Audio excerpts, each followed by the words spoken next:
Hello बच्चों, let's read the question. The question says a heater of 220 volt heats a volume of water in 5 minutes time.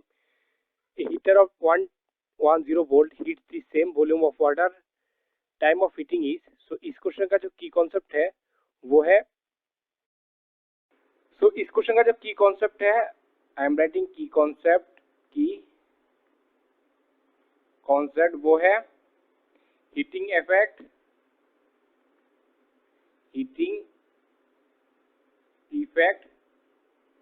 due to electric current. सुनो यहाँ पर एक resistor है, जो resistance है are.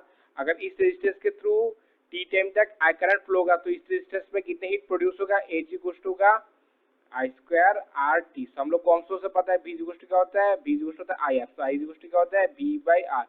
तो इसमें पुट करते हैं तो आई की जगह पर B by R whole square R T. So H equals to क्या आता है, एच इक्वल्स टू आता है B square by R into T. H is equals to B square by R into T. So now हम लोग को क्या find करने बोला कि time of heating is. So दोनों केस में क्या होगा, हीट प्रोड्यूस क्या होगा, सेम होगा. मतलब H1 इज इक्वल टू क्या होगा, H2. सो H1 क्या होगा, H1 होगा I1 स्क्वायर R T1. सो इसको हम लोग लिख सकते हैं V1 square upon R into T1. और H2 क्या होगा, V2 square R into T2.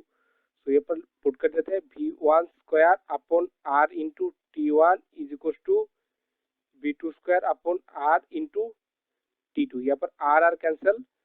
So T2 is equal to क्या लिख सकते हैं, T2 is equal to V1 by V2 whole square into T1.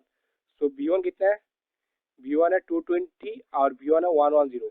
So 220 divide by 110 whole square into T1 कितना है, T1 है 5 मिनट्स. यहाँ पर लिख सकते हैं 5. तो यहाँ पर 0 0 कैंसल, 2 यहाँ पर 2 स्क्वायर इंटू 5.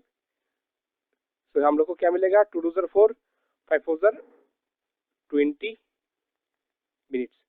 सो T2 का हम लोग को क्या मिला, T2 is equal to 20 minutes. इसका हम लोग 60 से मल्टीप्लाई करते हैं, 20 इंटू 60 सेकेंड. तो क्या आएगा 1200 सेकेंड. सो यहाँ पर option B is correct. So I hope you understood it well. Best of luck.